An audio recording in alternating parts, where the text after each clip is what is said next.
What if I told you one football club made the biggest mistake you could make against Cristiano Ronaldo? They laughed at him. They sang about him. They thought they had broken him. And for a moment, it actually looked like they had. Because in February 2019, inside a red and white storm at the Wanda Metropolitano, Atlético Madrid didn't just beat Juventus FC. They humiliated them. And standing in the middle of it all was a 34-year-old Ronaldo. Furious, isolated, and suddenly doubted. But here's the question nobody asked that night. What happens when you mock a man who survives on disrespect? Because history had already given us the answer. They just forgot. Ronaldo wasn't supposed to be here. Not in Italy.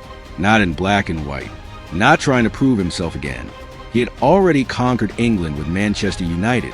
He had already dominated Spain with Real Madrid CF. For Champions Leagues in 5 years. Knockout round executions. Hat tricks under pressure. He wasn't chasing validation anymore, or so people thought. But when he joined Juventus in 2018, it wasn't for comfort. It was for one reason, the UEFA Champions League. Juventus had been to finals. They had history, but they hadn't lifted the trophy since 1996. Ronaldo wasn't bought for Serie A titles. He was bought for Europe.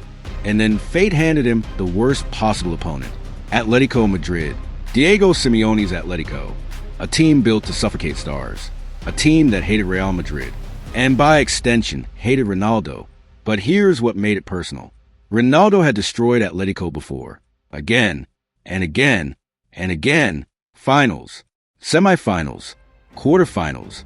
He eliminated them in 2014. He eliminated them in 2015. He eliminated them in 2016. He eliminated them in 2017. They knew his face too well. They knew that stare. They knew what he did to their dreams. So when a round of 16 draw paired Juventus with Atlético in 2019, it felt like unfinished business. And Atlético were ready. The first leg was in Madrid. The Wanda Metropolitano was shaking before kickoff. This wasn't just a football match. This was revenge night. Juventus tried to control the tempo. Atlético tried to control the war. And slowly, the pressure started to build. Jose Jimenez scored. Diego Godin scored. 2-0. But that wasn't the real story. The real story was the noise, the chants. Cristiano. Not admiration. Mockery.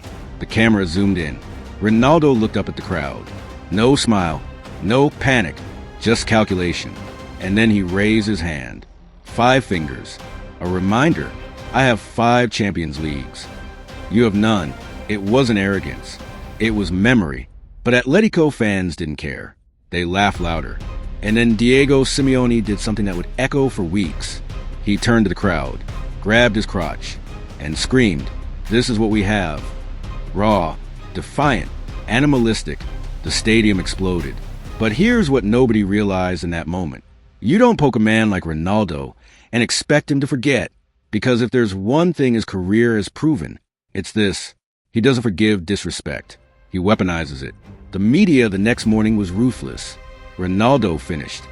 Juventus too old. Simeone masterclass. Pundits said the tie was over. Italian papers questioned the signing. Was he worth the money? Was he past his peak? And this is where the story turns. Because doubt is oxygen to Ronaldo. Every time he's told he's declining, he reinvents. At Manchester United, they said he was just a show pony.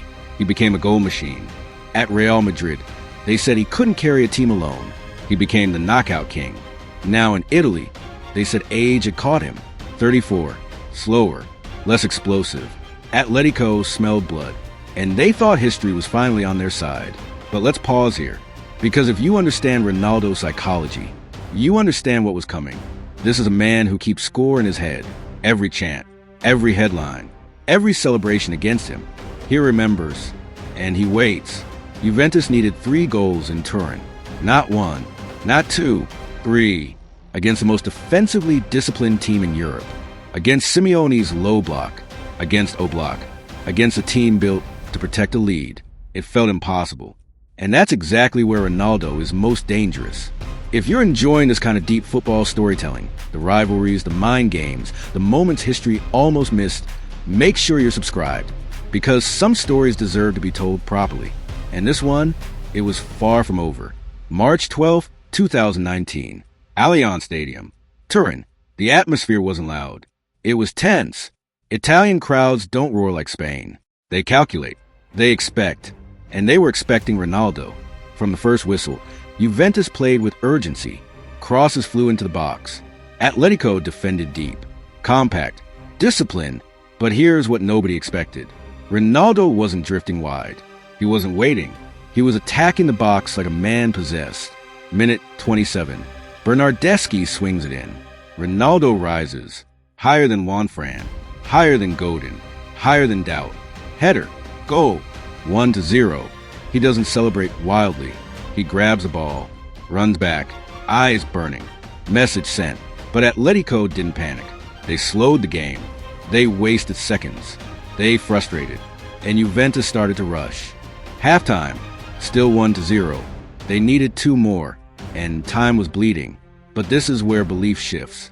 Because early in the second half, it happened again. Cross from Joao Cancelo. Ronaldo leaps. Again. Header. Goal. 2-0. Aggregate level. The stadium detonates. Simeone looks stunned. But here's the detail that changed everything. VAR check. Was the ball over the line? Was there a foul? Seconds feel like minutes. Decision stands. Goal. Now it's real. Now Atletico are afraid. And when Atletico are afraid, they stop being themselves. They start clearing instead of building. They start hesitating. And Juventus smell it. But the clock doesn't care about momentum. 70 minutes. 75. 80. Still 2-0. Juventus need one more. Atletico need one counterattack. One mistake. One silence. And then, minute 80. Bernardeschi drives into the box. Foul. Penalty. The stadium freezes. And here's the cliffhanger. Because as Ronaldo places the ball on the spot, you can feel something bigger than a goal. This isn't just about qualifying. This isn't just about Atletico. This is about respect, about memory, about every chant from Madrid, about every celebration. 34 years old, 3 goals needed, 1 kick to complete it. He steps back, stares at Oblak, and the entire football world holds its breath. The whistle blows. Silence, not the absence of noise. The kind of silence that feels heavy. Because everyone inside the Allianz Stadium knew what this meant. 1 kick, 1 moment, redemption or ridicule. And here's what made it brutal. If he missed, everything Atletico said would become truth. Finished. Overrated in Italy. 2-0 for Europe. But this is where legends separate themselves. Ronaldo doesn't look at the goalkeeper. He doesn't look at the crowd. He looks at the net. Short run up. Clean strike. Bottom corner. Goal. 3-0. Hat trick. Juventus through. And the explosion that followed wasn't just celebration. It was release. Because Atletico didn't just lose a match. They lost control of the narrative. And then Ronaldo did something unforgettable.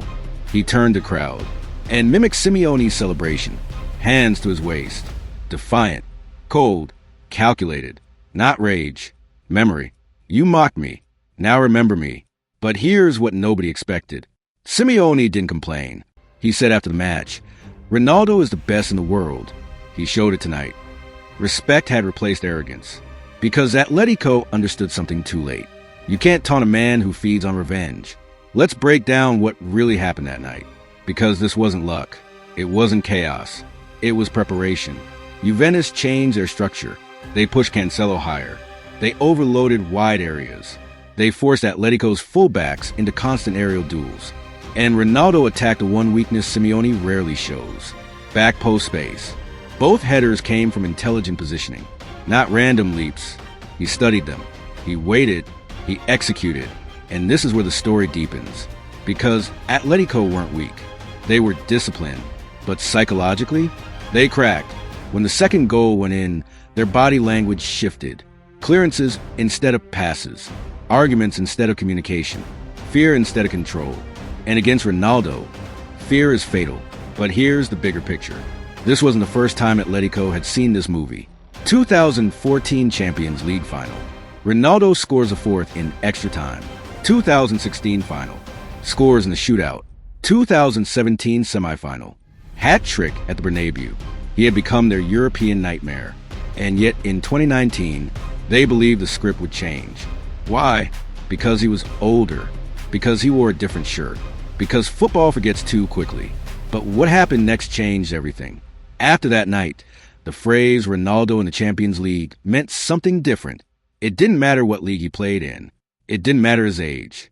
In knockout football, he was inevitable. Juventus would eventually fall later that season. They didn't win the trophy, but that Atletico comeback became one of the defining moments of his post-Madrid career, because it answered question, was he a system player or was he the system? And against one of the most organized offenses in Europe, he answered alone. Now, let's talk about Atletico, because this story isn't just about revenge. It's about miscalculation. Simeone built a culture of siege mentality, us against the world, emotion over elegance. But emotion cuts both ways. The crotch celebration in the first leg wasn't tactical. It was visceral. And when emotion blinds strategy, you make enemies stronger. Atletico had the advantage. 2 goals. Home leg done. All they needed was control. Instead, they created motivation. And this is where football becomes psychological warfare. The smallest disrespect can shift momentum across 180 minutes. Ronaldo didn't need extra skill that night. He needed fuel. They gave it to him. There's another layer most people ignore. Pressure. Juventus had invested over 100 million euros in a 33-year-old forward. Critics said it was commercial, a shirt-selling move. But on nights like this, you don't measure impact in merchandise. You measure it in silence. The silence of doubters. The silence of rival fans. The silence of a stadium that once mocked you. And here's the cold truth. Atletico didn't just lose qualification. They lost psychological ground. Because from that night on, every time Ronaldo faced him, there was hesitation, memory, scar tissue. But let's zoom out. Why does this story matter? Because it captures something rare in sport, the power of personal rivalry. Atletico versus Real Madrid was already intense, but Ronaldo versus Atletico became mythological. He wasn't just an opponent. He was an omen. And when he left Spain, they thought the curse left with him. It didn't. It followed him to Italy. And that's the lesson. Greatness isn't geographical. It's internal. You can change leagues.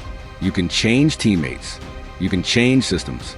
But mentality travels. There's a moment after the final whistle that says everything. Ronaldo standing alone, hands on hips, breathing heavy, not smiling wildly, not screaming, just absorbing it. Because for him, this wasn't surprise. It was confirmation. You doubted me. I responded. And that pattern defines his career. From Lisbon to Manchester. From Manchester to Madrid. From Madrid to Turin. Disrespect. Response. Repeat. And this is where the emotional weight hits. Imagine being 34. Hearing the whispers. Seeing younger stars rise. Feeling the media shift attention. And still delivering under maximum pressure. That's not talent. That's obsession. Because while others protect legacy, Ronaldo challenges his. He walks into hostile stadiums. He invites hatred. He converts it into performance. Atletico learned that the hard way. If you've stayed with this story, you understand something deeper now. Football isn't just tactics and trophies. It's ego, memory, revenge, and timing. Atletico mocked a legend. And for 90 minutes in Madrid, they felt justified. But across 180 minutes, they paid. He didn't just score goals. He reclaimed dominance. And maybe that's the real cost. Because once a player proves he still owns you, that shadow never fully disappears. So the next time you see a celebration, a taunt, a moment of arrogance, remember this tie. Remember that football has a long memory. And some players, they never forget. If you want more stories like this, rivalries that shaped eras, nights that rewrote history, moments where ego collided with destiny, subscribe now. Because the next story dives into another clash where pride backfired and history answered. Until then, remember this. Never mock a man who measures his life in Champions League nights. Because if he hears you, he's already planning a response.